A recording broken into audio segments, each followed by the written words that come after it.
Hello students, कल जो हमने पढ़ा था रीजनिंग में कैलेंडर टॉपिक, कौन सा टॉपिक है? कैलेंडर। इसका थोड़ा सा मैं कल वाला रिवीजन करवा देता हूँ। तो सबसे पहले हमने पढ़ा था साधारण वर्ष। साधारण वर्ष, साधारण वर्ष में दिन होते हैं 365 दिन, 52 सप्ताह, एक दिन। और इसकी परिभाषा थी कि साधारण वर्ष यानी ऐसा वर्ष जिसमें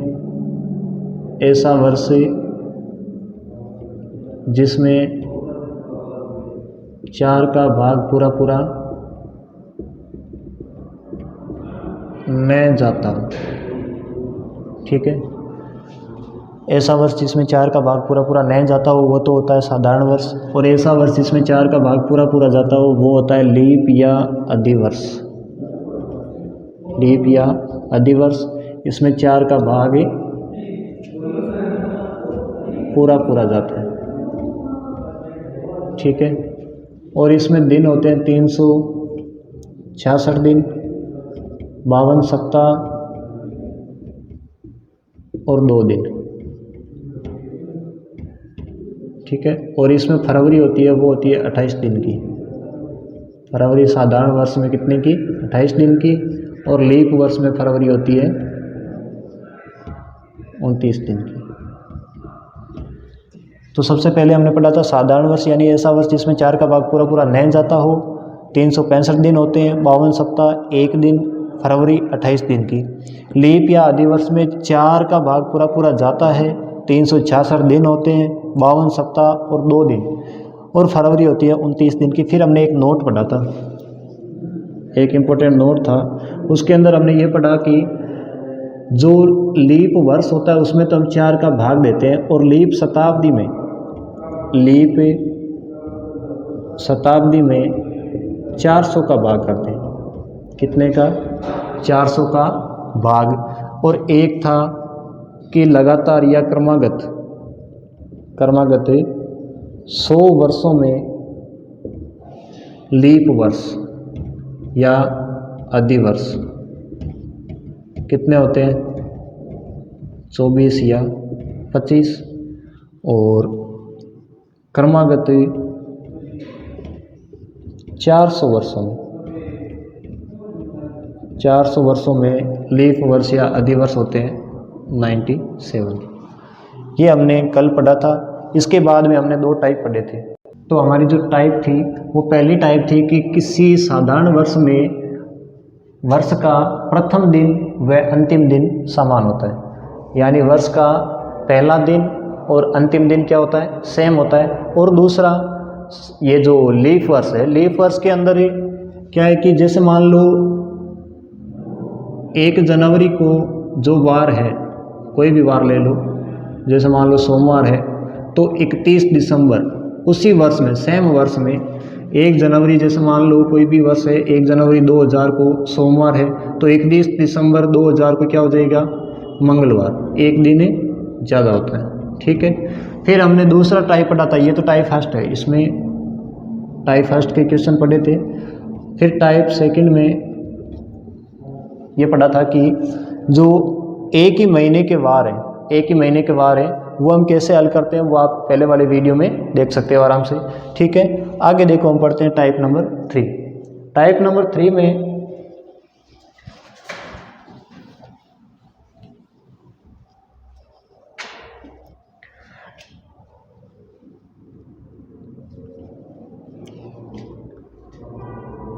3 में हम पढ़ते हैं आयु ज्ञात करना। टाइप नंबर 3 में आयु ज्ञात करना। अब इसमें देखो किस टाइप के प्रश्न बनते हैं। जैसे मान लो कोई क्वेश्चन है कि राम का जन्म 25 अप्रैल 1984 को हुआ, तो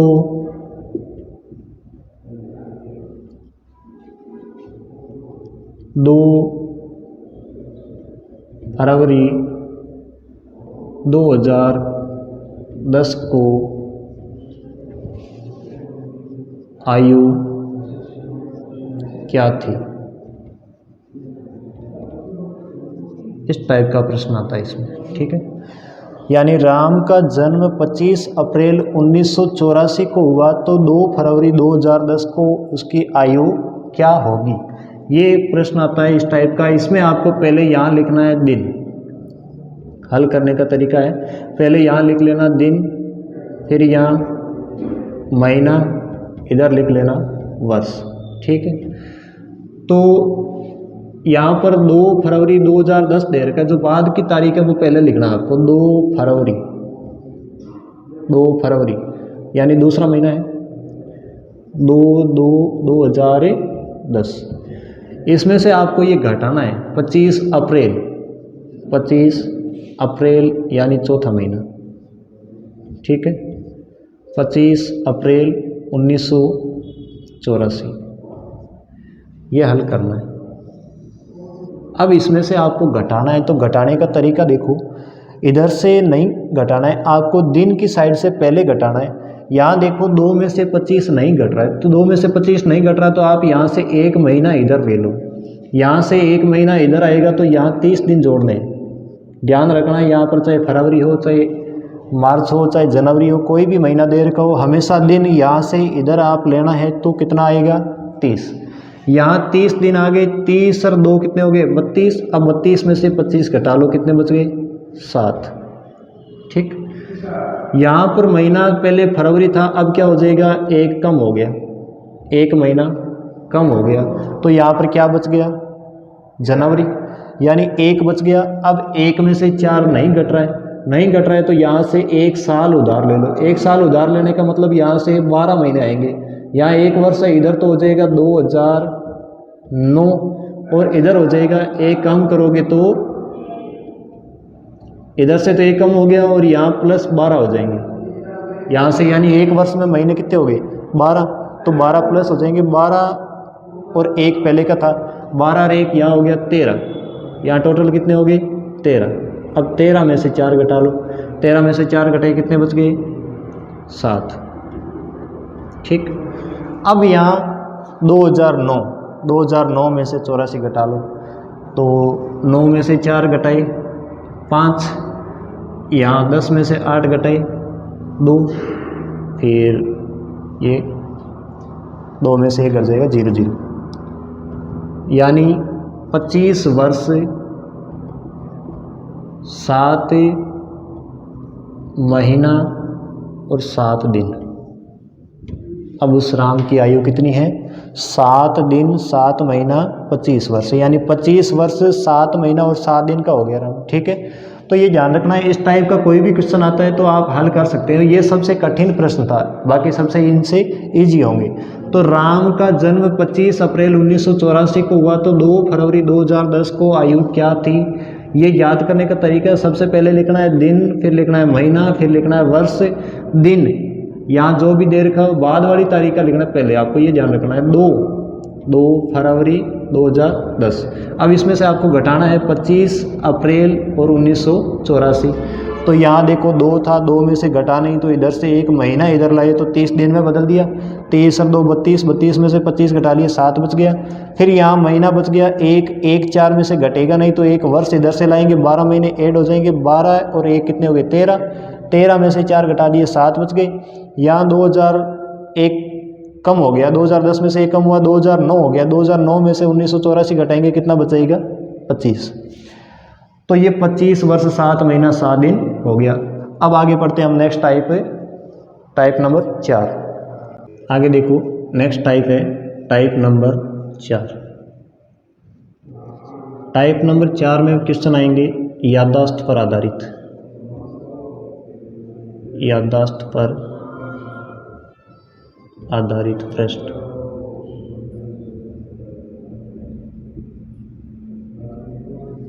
यानी इसमें किस टाइप के क्वेश्चन आएंगे? देखो इधर, जैसे मान लो राम को याद है, राम को याद है कि उसके पिता का जन्म,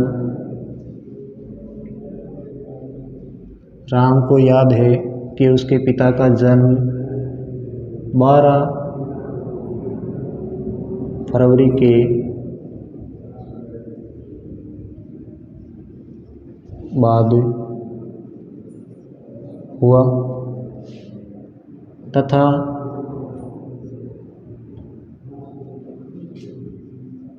उसके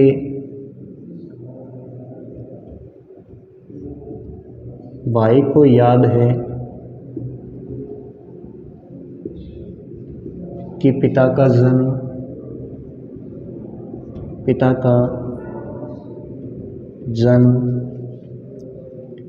15 फरवरी के बाद, परंतु 19 फरवरी से पहले हुआ।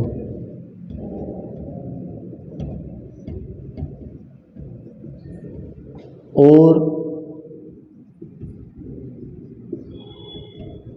उसकी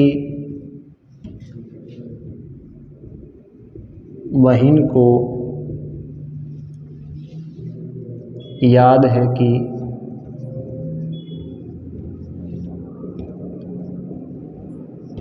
पिता का जन्म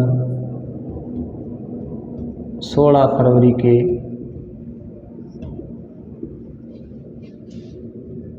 बाद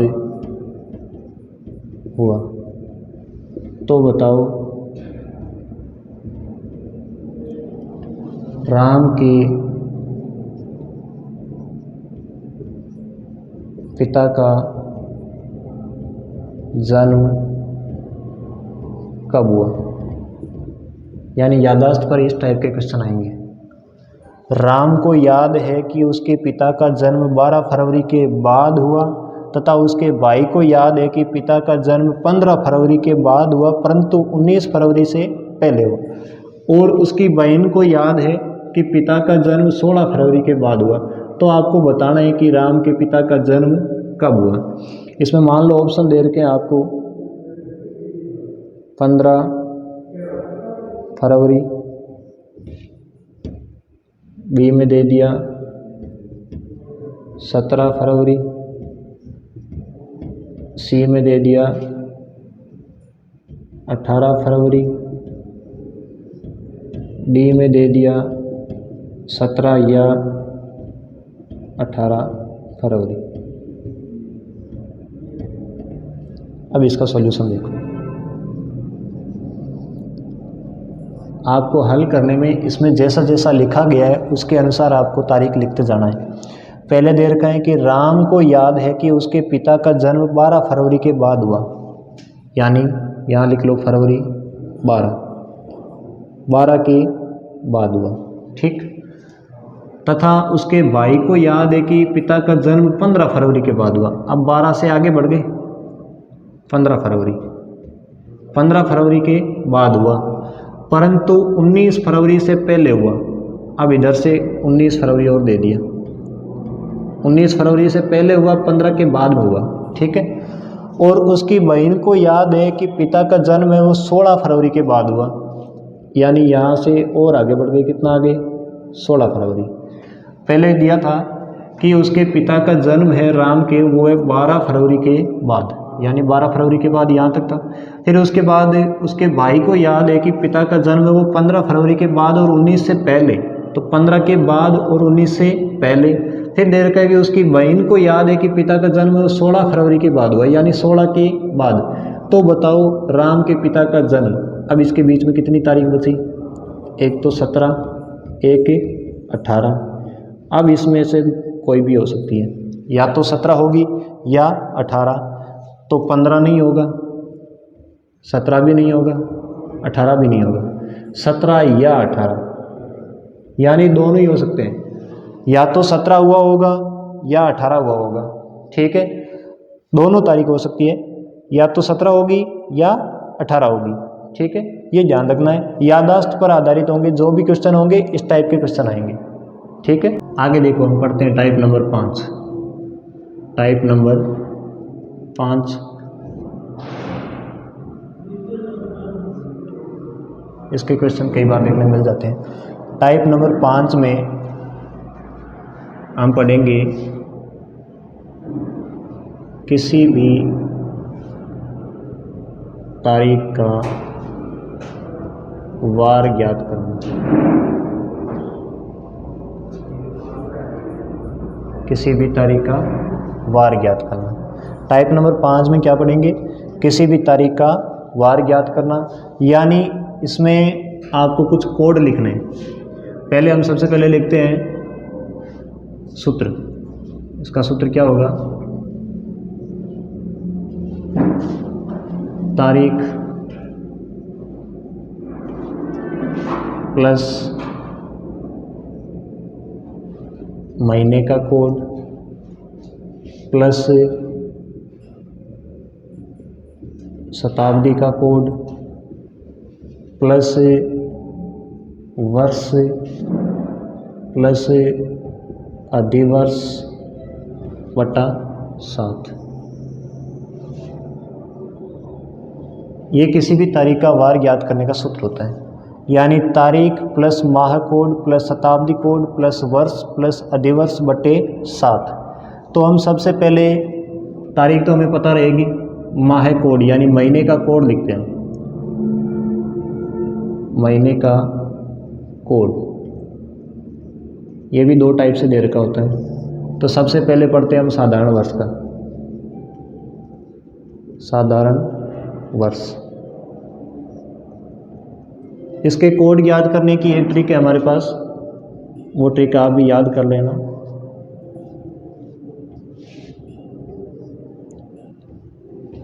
जा फमन जा अंबर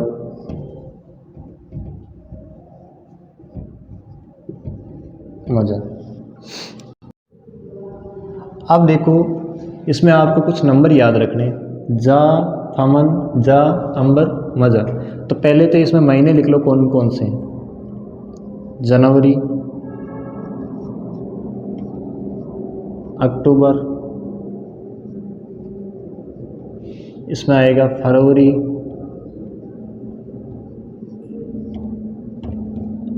मार्च, नवंबर, यहाँ आ जाएगा जुलाई, अप्रैल, अंबर में नवंबर के बाद 2 ही बचे, एक तो सितंबर, एक दिसंबर।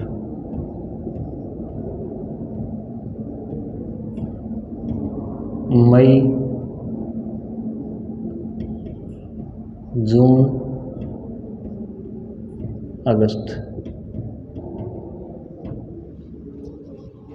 यह महीनों के कोड के हिसाब से याद करते हैं। जनवरी और अक्टूबर जा, फमन फरवरी मार्च नवंबर, फिर जाएगा जुलाई अप्रैल, अंबर में सितंबर दिसंबर, मजा में मई जून अगस्त। ठीक है, इनके कोड है 14 06 253। ये याद करने की ट्रिक है। यानी जनवरी और अक्टूबर का कोड होगा 1, फरवरी मार्च नवंबर का कोड होगा 4, जुलाई अप्रैल का कोड होगा 0, सितंबर दिसंबर का कोड होगा 6, मई जून अगस्त, मई का अलग है, जून का अलग है, अगस्त का अलग है, बाकी सबका ग्रुप के हिसाब से है। जनवरी अक्टूबर का 1 हो गया, फरवरी मार्च नवंबर तीनों का ही 4 हो गया, जुलाई अप्रैल का 0 हो गया, सितंबर दिसंबर का 6 हो गया, मई का 2, जून का 5, अगस्त का 3। ठीक है, ये हो गए महीने का कोड। कौन से वर्ष में? साधारण वर्ष में। ठीक है, दूसरा लीप वर्ष। लीप वर्ष में थोड़ा सा चेंजिंग होता है। क्या चेंज होता है? कोड यही रहेंगे केवल और केवल जनवरी व फरवरी का कोड एक कम हो जाता है, कम हो जाता है। बाकी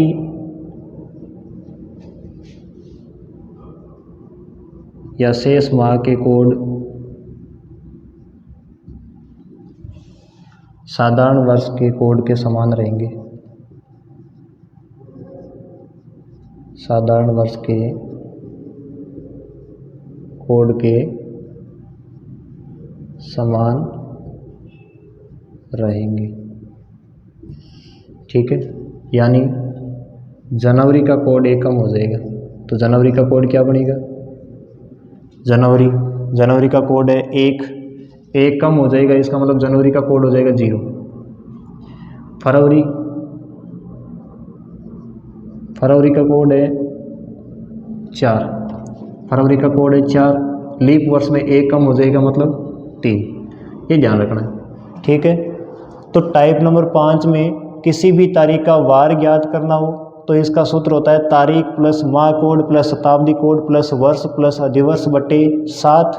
फिर इसमें हमें कोड पढ़ने हैं, एक तो महीने का कोड याद होना चाहिए, शताब्दी कोड हमें पता होना चाहिए। ठीक है, तो महीने का कोड साधारण वर्ष के लिए अलग होते हैं, लीप वर्ष के लिए अलग होते हैं। साधारण वर्ष में याद करने के लिए ट्रिक है, ये ट्रिक है जा फमन जा अंबर मजा, यानी जा का मतलब जनवरी अक्टूबर, इन दोनों का कोड हो गया 1, जनवरी और अक्टूबर का 1, फरवरी मार्च नवंबर इन तीनों का ही 4, फरवरी का भी 4, मार्च का भी 4, नवंबर का भी 4, जुलाई और अप्रैल का 0, सितंबर और दिसंबर का 6, मई का 2, जून का 5, अगस्त का 3। फिर बात रही लीप वर्ष की, तो लीप वर्ष में जनवरी और फरवरी का कोड है वो एक कम हो जाता है, बाकी माह के कोड साधारण वर्ष के कोड के समान रहेंगे, यानी बाकी जो भी महीने शेष बचे उनके कोड है वो साधारण वर्ष में जो भी कोड है उनके हिसाब से हो जाएंगे। जनवरी का 1 कम हो गया, साधारण वर्ष में 1 होता है, लीप में 0। फरवरी का कोड साधारण वर्ष में 4 होता है, लीप वर्ष में 1 कम होके 3। आगे देखो हम पढ़ते हैं शताब्दी कोड, आगे हम पढ़ते हैं शताब्दी कोड। शताब्दी कोड, शताब्दी कोड में भाग देने पर जो शेषफल प्राप्त होते हैं ना उसके हिसाब से कोड प्राप्त होते हैं। यानी आप कोई भी शताब्दी उसके अंदर 400 का भाग करोगे तो शेषफल आएंगे, या तो शेषफल आएगा 0, या शेषफल आएगा 100, या शेषफल आएगा 200, या आएगा 300। ठीक है, तो 0 शेषफल आता है तो कोड होता है 6, फिर शेषफल अगर 100 आता है तो कोड होता है 4, शेषफल अगर 200 आता है तो कोड हो जाएगा 2, और 300 आता है तो 0। यानी जैसे जैसे शेषफल बढ़ेगा वैसे वैसे कोड कम हो जाएंगे। याद रखना है, शेषफल 0 होता है तो कोड 6 होता है, 100 होता है तो 4, 200 होता है तो 2, 300 होता है तो 0। यानी याद करने का ये ट्रिक ऐसे भी रख सकते हो 0, 100, 200, 300, और इधर से हो जाएगा 64, 20। यानी शुरुआत में संख्या 6 होगी, फिर 2 कम हो जाएगी, फिर 2 कम हो जाएगी, फिर 2 कम हो जाएगी। ठीक है, तो इस टाइप से आप याद कर सकते हो। फिर आपके जो मान प्राप्त होगा हल करने पर, सवाल को हल करोगे तो आपको कोड मिलेंगे, तो कोड मिलेंगे तो वो मिलेंगे दिनों के कोड, दिनों के कोड। दिनों के कोड में रविवार, सोमवार, मंगलवार, बुधवार, गुरुवार, शुक्रवार और शनिवार। अब इनमें कोड आपको, अगर मान लो इन प्रश्नों को हल करोगे तो आपको कोड मिलेंगे,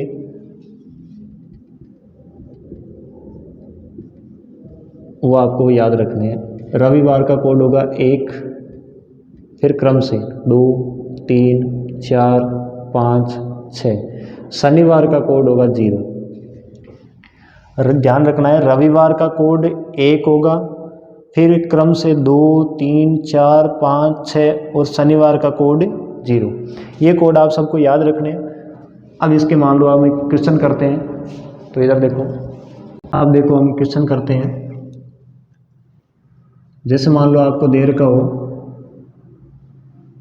26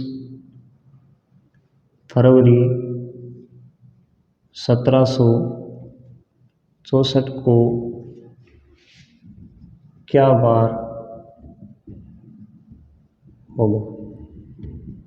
मान लो इस टाइप का क्वेश्चन दे रखा है 26 फरवरी 1764। तो 26 फरवरी 1764, पहले आपको सबसे पहले सूत्र लिख लेना। क्या होता है, तारीख प्लस माह कोड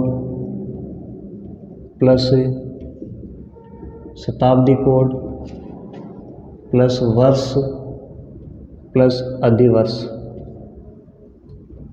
और बटा 7। ठीक है। अब यहाँ पर आपको ध्यान रखना है, सबसे पहले ये साधारण वर्ष है या लीप वर्ष। तो 64 है, 64 में 4 का भाग करोगे 16 बार जाएगा, यानी पूरा पूरा ये भाग जा रहा है 4 का, इसका मतलब ये क्या है, लीप वर्ष। तो लीप वर्ष में तारीख लिख लो एक बार, तारीख हो गई 26 प्लस माह कोड। माह कोड साधारण वर्ष के लिए अलग होता है, किसका, फरवरी का। कितना होता है, 4, और लीप वर्ष में 1 कम हो जाता है, तो ये लीप वर्ष है तो इसमें 1 कम हो जाएगा, कितना हो जाएगा, 3। माह कोड हो गया 3 प्लस शताब्दी कोड। शताब्दी कोड हमें भाग करना है, यहाँ शताब्दी दे रखी है 1700। 1700 में 400 का भाग करोगे तो शेषफल बचेगा कितना, 100। शेषफल 100 बच रहा है, और हमने बताया था कि 0, 100, 200, 300, और इसमें कोड होंगे 64, 20। तो शेषफल 100 आया, इसका मतलब इसका कोड कितना आएगा, 4। कोड हो जाएगा 4, शताब्दी कोड हो गया 4 प्लस वर्ष। वर्ष कितने, 64, वर्ष हो गया 64 प्लस अधिवर्ष। अधिवर्ष ज्ञात करने का तरीका था कि 64 में आप 4 का भाग करो, 4 का भाग करोगे कितना आएगा, 16 बटा 7। अब आप इन सबको एक साथ जोड़ के भाग करते हो 7 का, तो भी वही आंसर आएगा, और अलग अलग यहीं पर काट देते हो तो भी आंसर वही आता है। तो यहाँ 26 में 7 का भाग करोगे कितनी बार आएगा, 7 ये 21, और यहाँ शेषफल बच गया 5। 5 और 3 8 हो गए, 8 में 7 का भाग देंगे, शेषफल बचेगा 1। फिर 7 का यहाँ देखो, 7 9 63, 63 यहाँ बच गया शेषफल 1। यहाँ 7 2 14, शेषफल बच गए 2। तो 2 और 1 3 4 7, फिर 7 से 7 कट गए, यहाँ शेषफल बच गया 1, यानी शेषफल क्या बचा, 1। अब एक कोड किसका होता है, रविवार का। एक कोड होता है रविवार, इसका मतलब इसका आंसर क्या होगा, रविवार। यानी 26 फरवरी 1764 को क्या वार था, रविवार। ठीक है। आगे देखो, हम पढ़ते हैं टाइप नंबर 5। आगे हम पढ़ते हैं टाइप नंबर 6। टाइप नंबर 6, जिसमें हम पढ़ेंगे डबल तारीख का वार ज्ञात करना। डबल तारीख का वार ज्ञात करना, यानी इसमें इस टाइप का क्वेश्चन आएगा। देखो, जैसे मान लो 12 अगस्त 1248 को रविवार है, तो 27 मार्च 1999 को क्या वार होगा। इस टाइप के क्वेश्चन आते हैं। देखो, इसका सॉल्यूशन होगा, जैसे मान लो 12 अगस्त 1248 को रविवार है, तो 27 मार्च 1999 को क्या वार होगा? तो इसमें आपको ध्यान रखना है, तारीख दे रखी है 12 अगस्त 1248, पहले लिख लो 12 अगस्त 1248। इसने ये जो रविवार दिया है, कोई ज़रूरी नहीं है कि इसी दिन ही रविवार ही हो, कोई और बार भी हो सकता है। तो आपको पहले 1248 की जो 12 अगस्त दे रखी है, इसका वार ज्ञात करना है। इसका वार ज्ञात करना है तो 12 अगस्त का जो पहले एक तो आप लिख लो सूत्र, हमेशा सूत्र पहले लिख लेना। सूत्र होता है तारीख प्लस माह कोड प्लस शताब्दी कोड प्लस वर्ष प्लस अधिवर्ष बटा 7। यहाँ अगस्त महीना है, लीप वर्ष हो या साधारण वर्ष हो कोई फर्क नहीं पड़ेगा। क्यों? क्योंकि माह कोड अगस्त का सेम ही होता है, ठीक है। तो 12 अगस्त 1248 में पहले तारीख दे रखी है 12 प्लस माह कोड अगस्त का माह कोड होता है मई जून अगस्त 253 यानी 3 प्लस शताब्दी कोड, शताब्दी 1200 दे रखी है, 1200 में 400 का भाग करोगे शेषफल आएगा 0, तो शेषफल 0 आ गया, इसका मतलब कोड क्या हो जाएगा 6 प्लस वर्ष कितने हैं 48 प्लस अधिवर्ष 48 में 4 का भाग करो कितना आएगा 12 बटा 7। हल करो, 12 में 7 का भाग करेंगे शेषफल बचेगा 5, 5 और 3 8 में भाग करेंगे 1, 1 और 6 में कट गया पूरा 0, फिर 42 शेषफल बच गया 6, यहाँ शेषफल बच गया 5, 6 और 5 11 शेषफल बच जाएगा 4। कोड क्या मिला 4। 4 को क्या वार होता है? 4 का वार होता है बुधवार। 4 को क्या वार होता है? बुधवार। यानी वास्तविक वार 12 अगस्त 1248 को वास्तविक वार है बुधवार, और आपको दिया क्या गया रविवार। यानी कितने का डिफरेंस किया है? बुधवार में कितना जोड़ोगे? बुधवार में आप जोड़ो गुरु शुक्र शनि रवि, यानी 4 जोड़ोगे तब कौन सा वार आएगा? रविवार। या तो आप बुधवार में 4 जोड़ दो, या आप बुधवार में से 3 घटाओगे तो भी कौन सा वार आएगा? रविवार। ठीक है, ये ध्यान रखना है। 12 अगस्त 1248 को आपने वार ज्ञात कर लिया, क्या मिला? बुधवार। अब बुधवार को आपको चेंज करना है किसमें? रविवार में। तो बुधवार से रविवार लाना है तो या तो 4 जोड़ो या 3 घटाओ। 4 जोड़ोगे तो रविवार मिल जाएगा, या 3 घटाओगे तो रविवार मिल जाएगा। यानी बुधवार से 3 पहले जाओगे तो रविवार आएगा, या बुधवार के बाद 4 आओगे तो रविवार आएगा। ठीक है, अब जिस टाइप से आपने ये ज्ञात किया वैसे ही आपको ज्ञात करना है 27 मार्च 1999 का। 27 मार्च 1999 इसका भी आपको इसी सूत्र की सहायता से वार ज्ञात करना है। क्या करना है? वार ज्ञात करना है।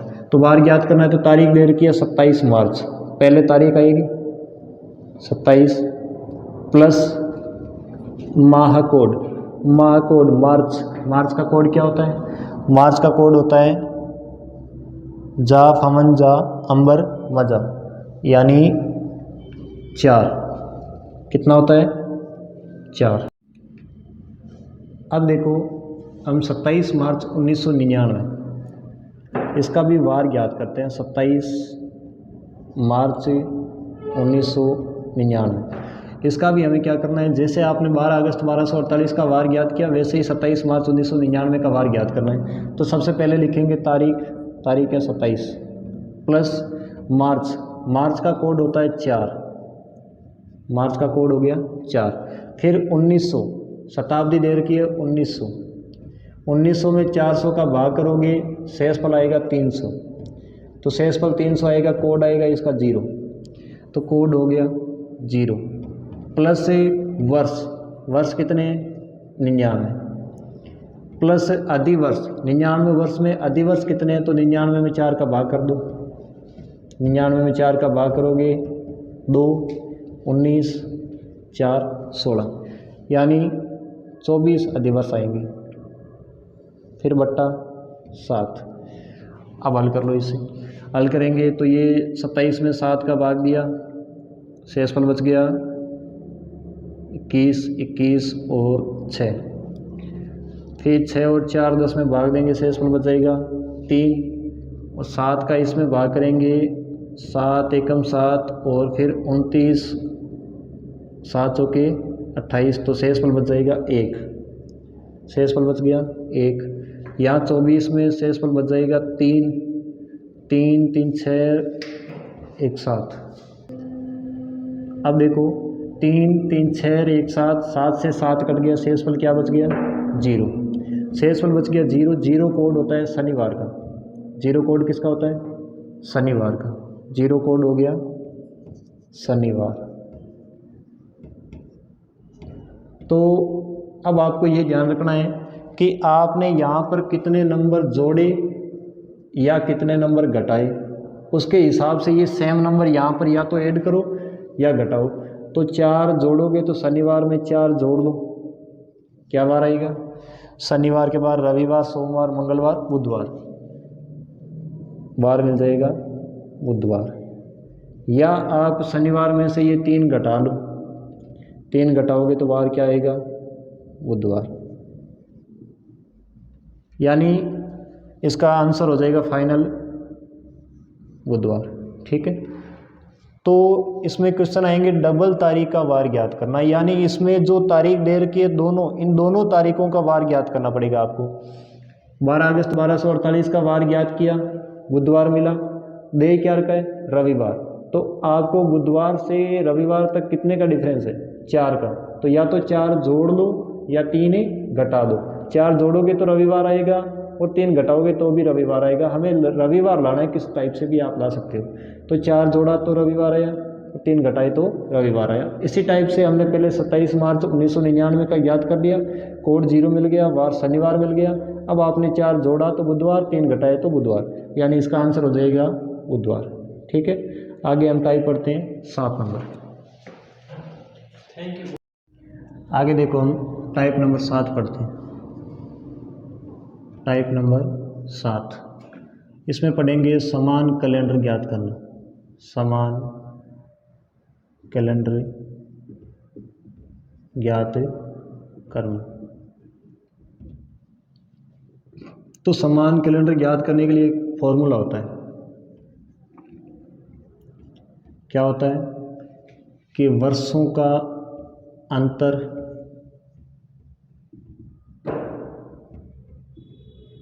प्लस लीप वर्ष बटा 7। ये फॉर्मूला होता है वर्षों का अंतर प्लस लीप वर्ष बटा 7। इसमें ये ध्यान रखना, एक नोट लगा के लिख लो कि जो वर्षों का अंतर है, वर्षों का अंतर है वो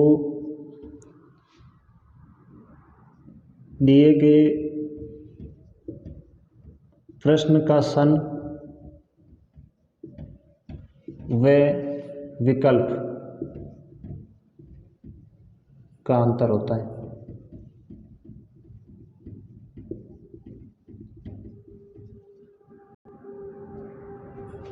तथा लीप वर्षों की संख्या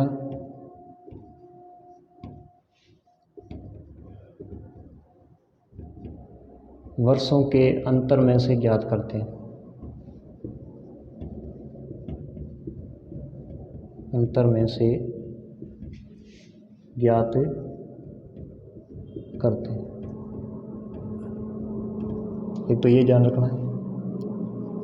दूसरा पॉइंट, इस फॉर्मूले में इसका जो शेषफल है वो शेषफल क्या आना चाहिए, 0।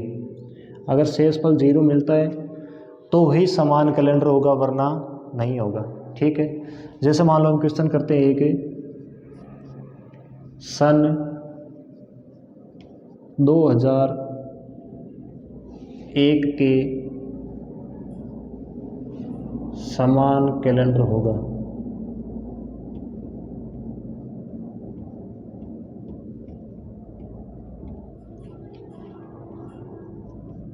ऑप्शन दे दिए 2010, 2015,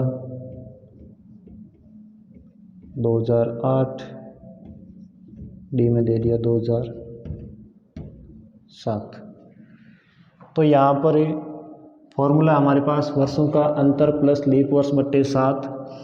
पहला सन दे रखा है 10, यहाँ दे रखा है 1, इनका अंतर करेंगे आएगा 9, और 9 में लीप वर्ष हो गए 2 बट्टा 7, हल करेंगे शेषफल बचेगा 4। शेषफल क्या आना चाहिए 0, इसका मतलब ये इसका आंसर नहीं है। दूसरा 2015, 15 में 1 घटाएंगे अंतर हो जाएगा 14, वर्षों का अंतर हो गया 14, और इनमें लीप वर्ष हो गए 3, 4 का भाग कर दिया 3 और बट्टे 7, यहाँ देखो शेषफल बच गया 3, शेषफल क्या आना चाहिए 0, इसका मतलब ये भी इसका आंसर नहीं है। फिर आगे देखो 2008 और 1 अंतर कितना हुआ 7, लीप वर्ष कितने हैं इनमें 1 बट्टा 7, शेषफल क्या बच गया 1, इसका मतलब ये भी इसका आंसर नहीं है। 2007, 2001, 7 और 1 का अंतर किया कितना हो गया 6, लीप वर्ष कितने हैं 6 में 1 और बट्टा 7, यहाँ 7 से 7 कट गया, शेषफल क्या बच गया 0, इसका मतलब इसका आंसर क्या हो जाएगा 2007। तो लास्ट टाइप है टाइप नंबर 7 में समान कैलेंडर ज्ञात करना। इसका फॉर्मूला याद रखना है वर्षों का अंतर प्लस लीप वर्ष बट्टे 7, और इसमें जो आपको विशेष बातें ध्यान रखनी है वो ये रखनी है कि वर्षों का अंतर है वो दिए गए प्रश्न का सन और विकल्प का अंतर होता है, यानी जो प्रश्न में सन दे रखा है और विकल्प में दे रखा है उन दोनों का अंतर क्या होगा वर्षों का अंतर। और जो लीप वर्ष ज्ञात करते हैं हम, जो लीप वर्षों की संख्या निकालते हैं वो वर्षों के अंतर में से ही निकालनी है, यानी जो वर्षों का अंतर है उसमें 4 का भाग करेंगे, लीप वर्ष आ जाएंगे, ठीक है। और शेषफल हमेशा क्या आना चाहिए 0, इसमें शेषफल 0 आएगा तो ही उसका समान कैलेंडर मिलेगा, यानी 2001 का समान कैलेंडर क्या हो गया 2007, ठीक है। तो हमारा कैलेंडर कंप्लीट हुआ, बाकी का जो टॉपिक है वो हम कल शुरू करेंगे। थैंक यू, धन्यवाद।